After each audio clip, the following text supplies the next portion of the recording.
자, 안녕하세요. 한 주 동안 어떠셨어요? 자, 오늘은 엉덩이 쪽, 둔부랑 뒤쪽 허벅지 통증 관련해서 말씀을 드릴 건데요.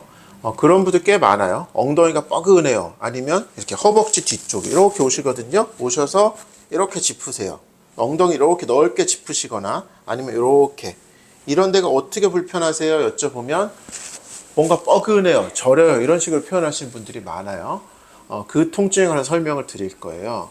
이제 이거는 지금까지 많이 말씀드렸던 염증성 통증하고는 다른 이제 허혈성 통증의 대표적인 예죠. 그래서 지금 짚으시는 부위가 이를테면 엉덩이 부분, 뭐 이런 대둔근, 아니면 이런 중둔근, 그 다음에 이런 햄스트링 근육들을 막 짚는 거예요. 근데 특징이 동작과 상관없이 넓게 뻐근해요 이런 식으로 표현을 많이 하시는 거죠.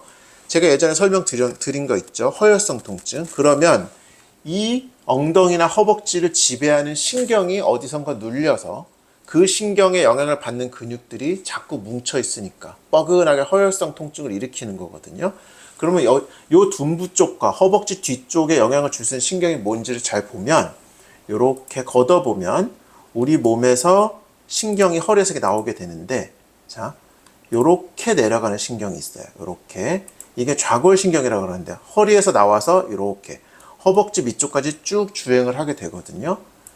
이 신경은 대표적으로, 그러니까 좌골신경을 압박할 수 있는 가장 중요하고 대표적인 근육이 요 이상근이에요. 엉덩이 속에 있는 이상근이라고 하는데 이 근육이 여러 가지 이유로 손상을 받고 뭉치게 되고 그 뭉친 이상근이 밑으로 지나가는 좌골신경이 요렇게 지나가거든요. 그러니까 이상근한테 요 뼈 사이에서 압박을 받을 수가 있어요. 그렇게 되면 이상근이 뭉치면 요 좌골신경이 영향을 받아서 좌골신경의 지배를 받는 요 허벅지 뒤쪽 근육들이 뻐근하게 아플 수가 있는 거죠.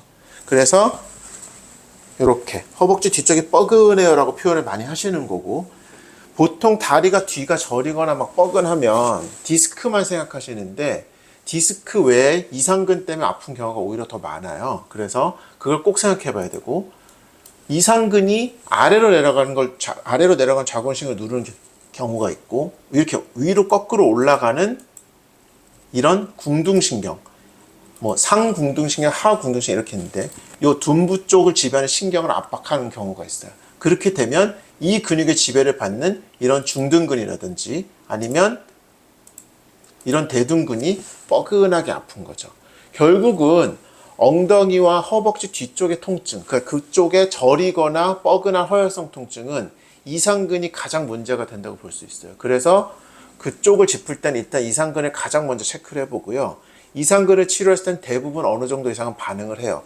물론 그 외에 기여도를 가지는 부분이 더 있을 수는 있지만 대부분 그쪽 통증에, 엉덩이와 허벅지 쪽 통증에 가장 기여도를 크게 가지는 근육은 이상근이라고 보시면 돼요. 그래서 이상근을 치료해드리는 방법이 있고, 집에서도 당연히 이렇게 치료를 할 수 있겠죠. 다리를 이런 식으로 이렇게 올리면, 이렇게 앞바다리라고 하죠. 이렇게 올리면 이상근이 여기서부터 붙으면 스트레칭이 쫙 되거든요. 이런 식으로 스트레칭을 해주셔도 좋고, 아니면 다리를 이렇게 한 상태에서 바닥에 폼롤러를 깔고 올라타는 방법도 있어요. 그렇게 되면 이상근이 좀 더 두드러지면서 그 폼롤러에 움직일 때 더 느껴지거든요. 그래서 폼롤러 바닥에 깔고 올라타서 이렇게 엉덩이를 굴려주는 거예요. 그러면 걸리면서 아픈 부분이 있고요. 거기를 풀어주면 상당히 시원한 느낌이 들 거예요. 그 이상근이 좀 풀리면 엉덩이나 다리의 저림도 좋아질 수 있거든요. 그래서 이런 증상이 있으신 분들은 집에서 한번 꼭 해보시고요. 사실 이런 마사지만으로 치료가 잘 안 될 때는 병원에 오셔서 주사치료 같은 치료를 받으시는 게 좋아요. 그래서 엉덩이나 허벅지에 증상이 있을 때 이상근을 꼭 고려해 보셔야 된다. 참고하시길 바라고요. 다음 주에 또 뵙겠습니다.